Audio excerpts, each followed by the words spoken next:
I would now like to welcome Stacey Johnson, Associate Professor in Health Sciences, to discuss the Quality and Patient Safety Improvement course.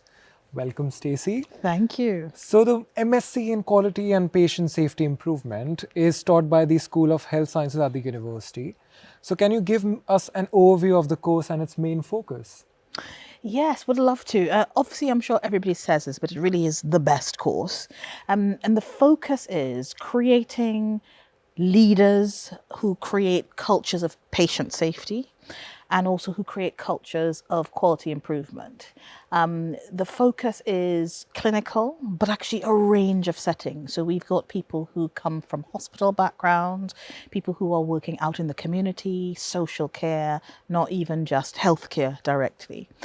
The focus is a very complex mix of skill, ability to lead cultures, to change organizations at large scale, and also a lot of technical skill around analyzing patient safety data, using processes, statistics, data analysis to improve and not that demonstrate improvement as well, both in safety but also in quality. So safety is very much protection, whereas quality is advancement, making things better for the patient and service users in healthcare. So it's really quite a complex program, mainly because the large-scale change that our students end up actually effecting is so important. And, and why is patient safety and quality improvement such a crucial topic in today's healthcare landscape? Yeah. So, the people that we care for, whatever setting, whatever country, which we're caring for people, they deserve safe care. Healthcare is a safety critical sector, and they deserve experts. They deserve care that is person-centered, that is safe, that is cost-effective and good value for money, that is, the very best and most up-to-date, based on the most up-to-date research.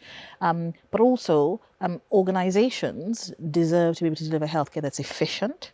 And so that very complex combination of factors, you do need people who have done a program that allows them to pull together all of those different facets that deliver high quality, patient-centered, and really effective and efficient care. Not as easy as it sounds, because we know organizations and people are complex. The current policy context means that there's not huge amounts of money. We know there's so much turbulence worldwide around delivering healthcare and social care that, this course really sets people up for being able to manage people, being able to manage systems, be able to manage cultures and influence cultures, and also influence change, So really a really complex combination of skill, soft skills, more technical skills, and understanding of organizations. And I believe this course is not just for people with a background in allied healthcare. What other backgrounds do students come from? And can you also comment on how does the diversity enrich the learning experience? Yeah. So last year I had a student, I supervised a dissertation, and she'd come from a management background. She'd been working in hospital management, and she wanted to specialize in managing safety cultures. So she had no clinical background at all, but really actually excelled on the program, did an amazing dissertation, was able to then take that learning, it was a proposal for a project, back to her home country. We have the full range of clinical of practitioners, as you'd imagine. On Tuesday, I was with students on one of our modules, a measurement module, and in that room, it was quite exciting. I've got a nursing background, but on that day, there were nurses in the room, quite senior nurses, divisional nurses, matrons and so on, but also quite junior nurses. We had a dentist, a couple of doctors, midwives. So it's a range of clinical backgrounds as well. And of course, people who either have not really focused on safety improvement or quality improvement, they've been very clinical, who want to transition into that, but also people who are quite senior in safety improvement or quality improvement who just want a really high caliber qualification to go with that, So it's a huge range. And what that means is that some of the discussions in the classroom are just so rich. We've got people from the private sector, the public sector, and also one of the things that we all kind of agreed was we were now each other's network. So you can imagine when people go back into work, those are those who are doing the program full time or back to their home countries, they have now access to a really amazing community of practice as they're developing their services based on what they've been learning, right? So that diversity of profession, of country, of levels, very senior to quite junior people working in the private and public sector, actually means that when students finish the program, they really have access to an amazing network of peers who are expert peers and can kind of take them through the rest of their careers. Great. And what was really interesting to me was this MSc is taught by professionals from different areas of the university, including the business school. Yes. So why is an interdisciplinary approach so important in patient safety and quality improvement? Yeah. It really is quite a unique program. And we have some of the teaching is from School of Health Sciences, from pharmacists, myself as a nurse, and some of that work is around leadership development, followership. How do you create great followers in a culture for safety, a culture for quality improvement? And not just improvement, but continuous improvement. We also have the business school because it's really important that the people who are trying to improve safety and quality understand organizations, understand organizational behavior. And so we have colleagues from the business school who contribute to the program.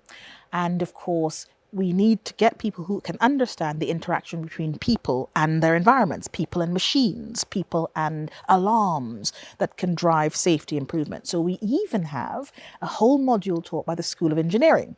It's a human factors module. How does the environment influence how people can do their work and can drive up safety cultures? In addition, one of the things I'm really proud of and really excited about, that we are very proud of, is the contribution from clinical partners. So we have colleagues from Nottingham University Hospitals Trust, one of the NHS organisations that do a lot of our teaching on safety, fundamentals of patient safety, quality improvement methodology, measurement. How do we measure the impact of safety improvements or changes? And so these are people who are live, currently doing real projects, and they're coming in to teach our students.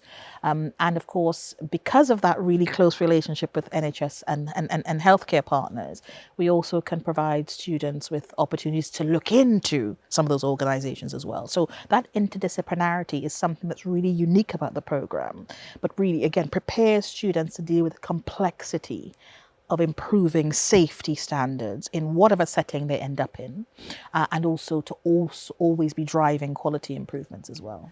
Great. And if you think about the career side of things, so could you tell us, like, are there any opportunities for students to work on any real life projects? And if you could also comment on what are the areas where graduates go into? Yeah.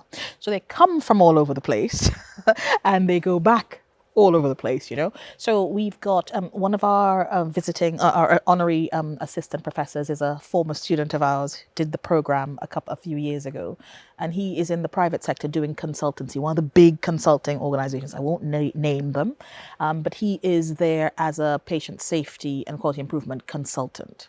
So private sector. A different dissertation student that I had last year also worked in the private sector, but actually a very senior nurse, board level nurse in a big private provider of healthcare. So you've got private sector consultancy, and I think he was not a clinician. And of course, you then also have private sector providers. So that's one section that sector that people go back to. And then we see people in a range of public sector spaces. So everything from clinical staff who are not that senior but want to develop expertise to very senior doctors, nurses. We have an anaesthetist, for example, who's doing an amazing project on gases and sustainability, because you use a lot of quite difficult gases in anesthetics, for example. So they come from a range of professions and also settings. So people working in the community, people working in acute settings, or one of the people who delivers on the program actually started off in accounting, and then became more and more interested in developing lots of expertise around analysis. So again, it could be commissioners of services, people who buy healthcare on behalf of populations who want to drive safety improvements, people with management backgrounds, people with business backgrounds, and we're seeing as well more and more some of our students, they do the masters with us, go back to their places of work, and then they want to know more, they want to research, and we're really encouraging people to come back to us and do doctorates, for example, because there is that great pipeline, because the same people that are teaching on the masters can supervise really quite exciting doctoral studies as well, you know. So lots of opportunities, people who want to do education, stay in academia, lots of opportunities. Thank you for those amazing insights, Stacey. Of course.